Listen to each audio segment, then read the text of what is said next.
दो ऐसी मूवीज देखी मैंने नेटफ्लिक्स पे जिनको देख के मुझे ये फील हुआ कि काश ये मूवीज ना थिएटर्स में देखने को मिलती।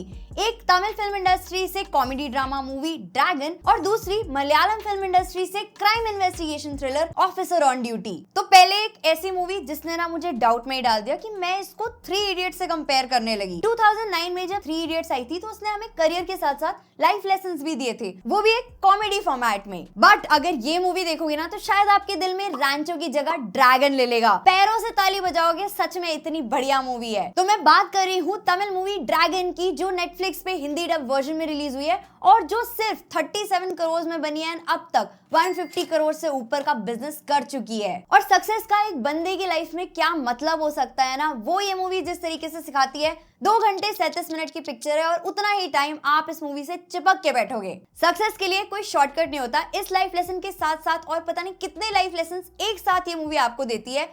डी राघवन नाम का एक स्टूडेंट है जो 96% स्कोर करता है और जिसका लाइफ गोल एकदम क्लियर हो जाता है। अपनी ही क्लास की लड़की को पसंद करता है और उसको प्रपोज कर देता है, लेकिन लड़की ये बोल के रिजेक्ट कर देती है कि तुम तो बहुत अच्छे हो लेकिन मुझे लुच्चे लड़के ही पसंद है, क्योंकि बॉयफ्रेंड तो स्वैग वाला चाहिए लेकिन हस्बैंड एलिमनी वाला चाहिए ना। तो ये देख के डी राघवन का दिल टूट जाता है और वो डी राघवन से डी ड्रैगन बन जाता है, मतलब ड्रैगन बन जाता है। अब ये भी केटीएम चलाता है, रील्स बनाता है और डिग्री को लात मार के लाइफ को फॉर ग्रांटेड ले लेता है। लेकिन जब जिंदगी की रियलिटी इसकी लंका लगाती है ना, तब जो ट्विस्ट पे ट्विस्ट आते हैं, आपका हंस हंस के पेट दुख जाएगा। आवेशम, प्रेमम और भी 2-4 मूवीज के रेफरेंसेस आपको मिल जाएंगे। तो अगर आपने वो मूवीज देख रखी हैं तो आपको वो फुल वाइब इस मूवी में देखने के लिए मिलती है। और जिस तरीके से इसमें कॉलेज लाइफ दिखाई गई है ना, जैसे कुछ साल पहले हुआ करती थी और जैसे आजकल की कॉलेज लाइफ है, ऐसा नहीं कि कुछ भी दिखाई दिया कि हाँ कोई पढ़ाई नहीं हो रही, कोई एग्जाम्स नहीं हो रहे, बस एक 25,000 का बॉयफ्रेंड रेंट पे ले लिया। तो वैसा कुछ नहीं है। आपको काफी रिलेटेबल लगेगी मूवी, कॉलेज के दिन भी याद आ सकते हैं और हो सकता है आपको कोई ना कोई कैरेक्टर ऐसा भी लगे कि हाँ ऐसा एक कैरेक्टर हमारे कॉलेज में भी हुआ करता था। और इसके जो लीड एक्टर हैं प्रदीप रंगनाथन, जिनको मैं लव टुडे मूवी से जानती हूँ, जिसका भी रीमेक भी आया था लव यापा के नाम से और क्या यापा फैला के गया था, वो आप जानते होंगे अगर आपने वो मूवी देखी होगी तो।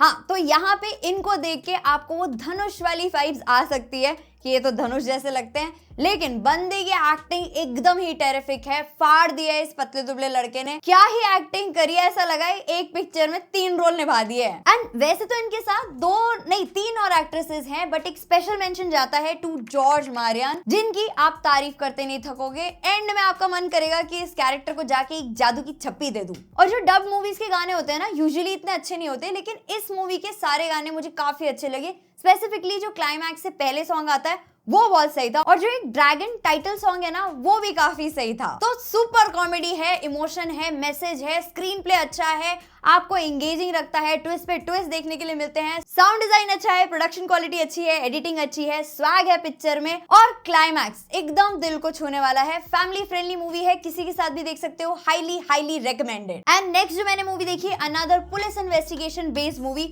ऑफिसर ऑन ड्यूटी, अच्छी हिंदी डबिंग के साथ नेटफ्लिक्स पे अवेलेबल हो चुकी है। एंड ये मूवी भी सिर्फ 12 करोड़ में बनी है और अब तक 50 करोड़ से ऊपर का बिजनेस कर चुकी है। तो इंस्टाग्राम पे भले ही कुछ भी चले, लेकिन बॉक्स ऑफिस पे टैलेंट ही बोलता है। ये 2 मूवीज इस चीज का क्लियर सबूत है। एक चोरी की गोल्ड चेन की इन्वेस्टिगेशन एक डिमोटेड पुलिस ऑफिसर हरिशंकर को एक दूसरे पुलिस ऑफिसर के और फिर कैसे उसकी पर्सनल ट्रेजेडी से जोड़ती है और कैसे उसका सामना एक सब्सटेंस एडिक्ट गैंग से होता है और कैसे उसकी जान पे बनाती है, वो आपको इस 2.5 घंटे की मूवी में देखने के लिए मिलता है। जहां पर कुंचाको बोबन का जो कैरेक्टर है हरिशंकर इतना एग्रेसिव है कि एक प्रेग्नेंट औरत के पेट पे लात मार देता है, लेकिन अपने डार्क पास्ट की वजह से एक हैंगिंग डेड बॉडी को देखते ही उसे पैनिक अटैक हो जाता है। स्टार्टिंग का 1 घंटा तो आपको पता ही नहीं चलेगा कि मूवी में क्या चल रहा है, लेकिन जैसे जैसे चीजें रिवील होने लगेंगी और सारी कड़ियां आपस में जुड़ने लगेंगी तो आपको सब समझ में आने लगेगा। इवन जो फर्स्ट हाफ में अटेंशन टू डिटेल है ना, उस पे इतना ध्यान दिया गया है ना कि आप चाह के भी उसमें कोई लूप होल नहीं निकाल सकते। बस ध्यान रखना कि आपसे एक भी सीन ना मिस ना हो जाए। फर्स्ट हाफ का फर्स्ट सीन ही आपको एक इंट्रीगिंग सेटअप देता है जो आपको सेकंड हाफ तक भी हुक रखता है। दो मुझे सेकंड हाफ थोड़ा सा फॉर्मूला बेस्ड लगा, लेकिन एंड तक भी मूवी आपके अटेंशन को होल्ड करके रखती है। जो इन्वेस्टिगेशन के सीन्स हैं वो तो बहुत ब्रिलियंटली शॉट है, लेकिन उसके साथ साथ जो भी एक्शन सीक्वेंसेस देखने के लिए मिलते हैं वो एकदम ही रियलिस्टिक लगते हैं, और उसके साथ साथ जो मूवी का साउंड डिजाइन है एंड कैमरा वर्क वो एकदम ही ब्रिलियंट है। बहुत से ऐसे सीन्स हैं जिसमें सिर्फ मूवी का बैकग्राउंड म्यूजिक ही आपको मूवी के अंदर इमर्स करके रखता है, और वो चीज एक थ्रिलर के लिए स्पेशली बहुत ज्यादा इंपॉर्टेंट होती है। और एक और चीज जो इस थ्रिलर को थ्रू आउट बाइंड करती है वो है इसका स्क्रीन प्ले, जो आपको सही टाइम पे सही इंफॉर्मेशन प्रोवाइड करता है। सेकेंड हाफ में थोड़ा सा वीक पड़ता है, लेकिन फिर भी आपको एक एंगेजिंग क्राइम थ्रिलर मूवी देखने के लिए मिलती है। तो अगर आपको इन्वेस्टिगेशन टाइप मूवीज पसंद है तो आप इसे देखना डेफिनेटली ऑप्ट कर सकते हो। और वैसे तो इस मूवी के सारे एक्टर्स का परफॉर्मेंस बहुत अच्छा है, लेकिन दो लोग जो मेरे लिए ट्रूली स्टैंड आउट करे, पहले कुंचाको बोबन जो अपनी परफॉर्मेंस से पूरी मूवी को कैरी करते हैं, जिस भी सीन में आते हैं एकदम ही पावरफुल बना देते हैं, फिर चाहे वो एक्शन सीन हो, इमोशनल सीन हो, या फिर कोई कॉन्फ्रंटेशन सीन ही क्यों ना हो, और देखने से ही लगता है कि वो इस कैरेक्टर को ना एकदम ही ऑन करते हैं। दूसरे जो एक्टर हैं वो है विशाख नायर, जिनको मैंने इमरजेंसी मूवी में देखा था, और यहाँ पर देख के तो मुझे पहचान में ही नहीं आए। और उनके कैरेक्टर के बारे में मैं ज्यादा कुछ नहीं रिवील करूंगी, आप मूवी देखो और खुद ही पता लगाओ। और एक और चीज जो मुझे इस मूवी की अच्छी लगी ना, वो ये कि इसमें सिर्फ एक्शन और सस्पेंस नहीं है, इसमें एक सीरियस मैसेज भी है about the safety of young girls, और कैसे हमारी सोसाइटी में हिडन क्रिमिनल गैंग्स भी एग्जिस्ट करती हैं, जो इस मूवी को और भी ज्यादा रियलिस्टिक और भी ज्यादा इंपैक्टफुल बनाता है। बाकी मूवी में कुछ वायलेंट सीन्स हैं, सब्सटेंस अब्यूज के भी सीन्स हैं, तो बच्चे दूर रहे। बट अगर आप एक एडल्ट हो तो ये दोनों मूवीज आपके लिए हाईली रिकमेंडेड है। और अगर आपको दोनों पसंद आ जाए या दोनों में से कोई एक भी पसंद आ जाए तो आप इस वीडियो को लाइक कर सकते हो, और अगर अब तक चैनल को सब्सक्राइब नहीं किया है तो सब्सक्राइब कर सकते हो। मिलते हैं नेक्स्ट वीडियो में, तब तक के लिए गुड बाय।